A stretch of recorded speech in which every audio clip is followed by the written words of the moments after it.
நாம் Benjamin Franklin அவர்கள் வழங்கிய 13 நற்பண்புகளிலே 12 நற்பண்புகளை பற்றி விரிவாக கடந்த வீடியோக்களிலே பார்த்துவிட்டோம். தற்போது இறுதியாக 13வது நற்பண்புகளை நாம் இன்று பார்க்க இருக்கின்றோம். ஹுமிலிட்டி, பணிவிழிப்பு அப்படிங்கிறது தான் அவர் 13வது சொல்லியிருக்கக்கூடிய ஒரு நம்மை உயர்த்தி கொள்ளக்கூடிய ஒரு பண்பு. இமிட்டேட் ஜீசஸ் அண்ட் சாக்ரட்டிஸ் அப்படின்னு சிம்பிளாக சொல்லியிருக்காரு. ஜீசஸும் சாக்ரட்டிஸும் ரொம்ப சிம்பிளாக வாழ்ந்து மற்றவர்களுக்கு வழிகாட்டியவர்கள், அவங்கள பார்த்து கற்றுக்கோங்க அப்படிங்கிறார். நாம் எப்படி இருக்கணும் அப்படின்னு கேட்டிங்கன்னா, ஒருவருடைய குறைகளை நம்ம அக்செப்ட் பண்ணிக்கணும். இப்போ எல்லாரும் யாரும் வந்து என்னன்னு கேட்டிங்கன்னா செழித்து வழங்கணும் கிடையாது. ஒருத்தட்டையும் ப்ளஸ் இருக்கும், மைனஸ் இருக்கும். You should accept. அடுத்தவருடைய வேல்யூஸ் இருக்கும், ஒரு மதிப்பு மரியாதை இருக்குது, அதை அக்னாலேஜ் பண்ணணும். இந்த பணியை அவர்னால தான் சிறப்பாக செஞ்சார்னா அதை பாராட்ட வேண்டும். கண்டிப்பாக நம்ம புகழ்ச்சிக்கு அடிமையாகக்கூடாது. எப்போ ஒரு பெரிய பதவியில் இருந்தால், சார் உங்களை மாதிரி ஆள் உண்டா சார், உங்களால் தான் சார் செய்ய முடியும்ல எதையும் சொல்லுவாங்க. பட் அளவுக்கு அதிகம், அதாவது வந்து ஒரு போதை மாதிரி, ஒரு புகழ்ச்சிங்கிறது ஒரு போதை மாதிரி, அதற்கு நாம் அடிமையாகக்கூடாது. அதுதான் பணி விழிப்பு அப்படிங்கிறதெல்லாம் நம்ம பார்க்கணும். பதவி உயரும் போது பார்த்திங்கன்னா பணிவு வேண்டும் அப்படின்னு தெளிவாக சொல்லியிருப்பாங்க. இப்போ அதுக்கு என்ன சார் வேணும்? பணி விழிப்புக்கு நமக்கு என்னென்ன? ஒரு செல்ஃப் அவேர்னஸ், ஒரு சுயமாகவே நமக்கு ஒரு விழிப்புணர்வு தேவை. நம்முடைய பலம் எது, பலவீனம் எதுங்கிறது நமக்கு முதல் தெரியணும்.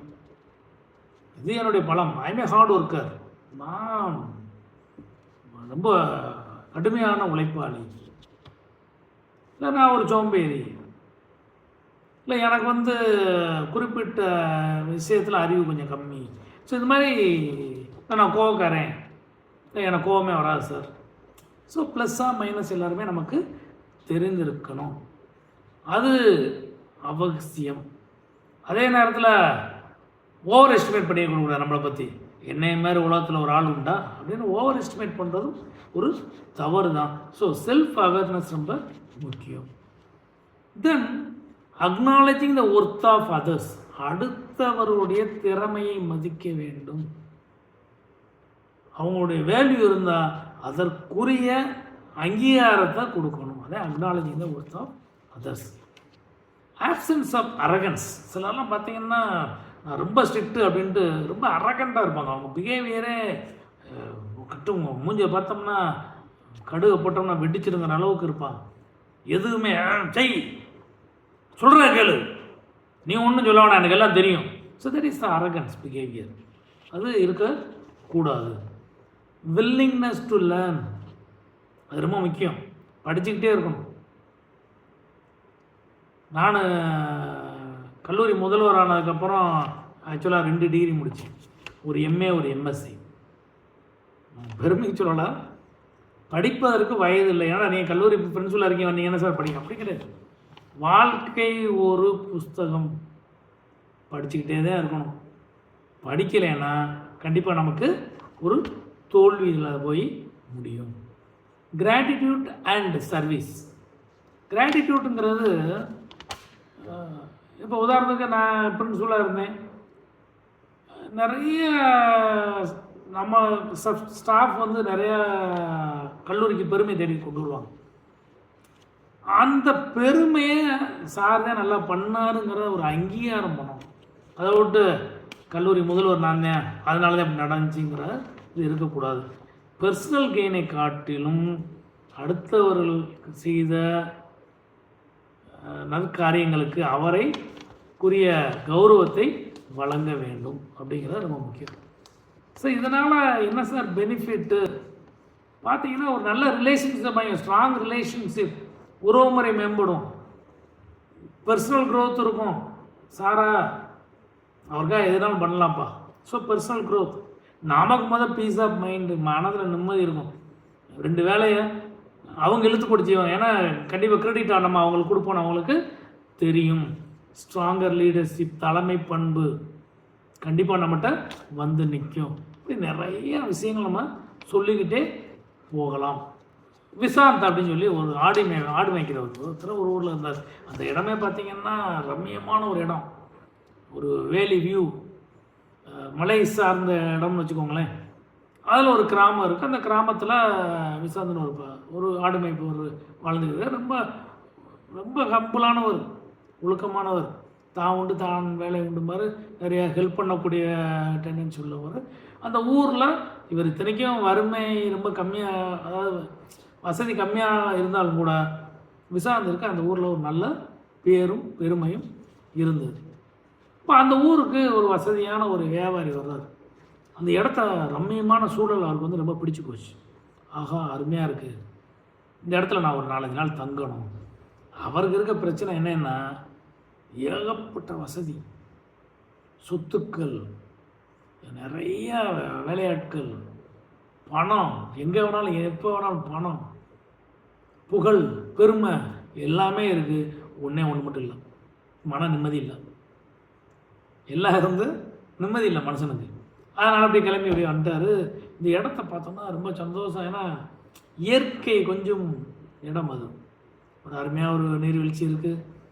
அப்போ அவர் அந்த ஊரில் தங்கி, நான் ஒரு 5 நாள் அங்கே தங்க போகிறேன்ட்டு அவர் அங்கே தங்குறாரு.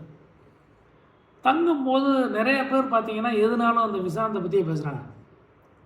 இவர் எங்கள் ஒரு கடைக்கு போனால் விசாந்த் அப்படி இருந்தால் அப்படி செய்வார். அப்போ இவருக்கு என்னடா என்ன அப்படி விசாந்துட்டு இருக்குது, எப்படி எல்லோரும் அவரை பாராட்டுறாங்க, அவர் பெரிய வசதியானவரா அப்படின்னு கேட்கும்போது இல்லை. அப்போ அவர் போய் பார்க்குறாரு. இந்த விசாந்தை போய் வீட்டுக்கு போகிறாரு.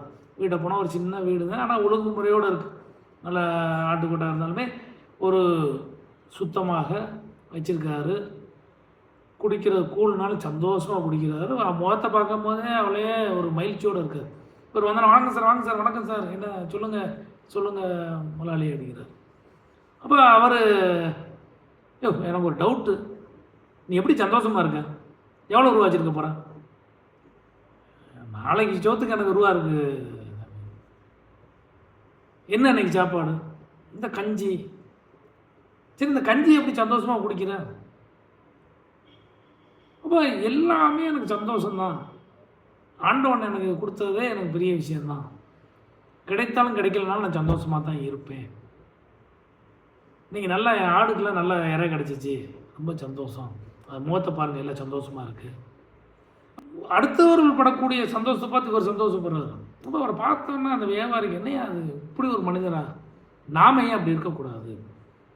அப்போ சந்தோஷத்தை நமக்கு போக மீதி இருக்கிறத அடுத்தவன்ட்ட கொடுப்போம், பயம்பர சந்தோஷத்தை வச்சு நம்ம சந்தோஷப்பட்டுக்கிடுவோம் அப்படின்ட்டு ஊருக்கு போய் நிறைய தான தர்மங்கள் செஞ்சு நிறைய மக்கள்கிட்ட பேரும் புகழோடு அவர் வளர்ந்தார்.